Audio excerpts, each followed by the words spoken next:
Philosopher ডাইজেনিসের কাছে একবার Alexander the great আসে। ফিলোসোফার ডাইজেনিস তখন একটা গাছের নিচে পাথরের উপরে রোদ পোহাচ্ছিলেন। তো আলেকজান্ডার এসে তাকে বলে, আমি তোমার কাছে খুবই সন্তুষ্ট। তুমি আমার কাছে তিনটি ইচ্ছা প্রকাশ করতে পারো, যে তিনটি ইচ্ছা আমি তোমার পূরণ করব।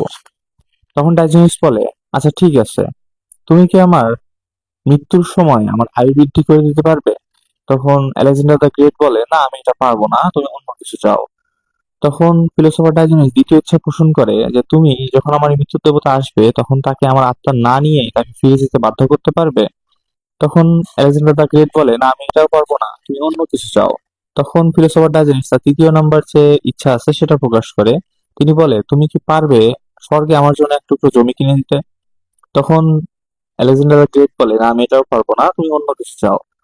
তখন ডাইজেনিস বলে যে তুমি কেন, পৃথিবীর কেউই এই কাজটা করতে পারবে না, তো তোমাদের কাছে আমার চাওয়ার কিছুই নাই। আমি তোমার কাছে এখন শুধু একটা ইচ্ছা প্রকাশ করবো, সেটা হচ্ছে তুমি আমার রোদটা ছেড়ে দিয়ে দাঁড়াও ভাই, আমি রোদ উপভোগ করছি।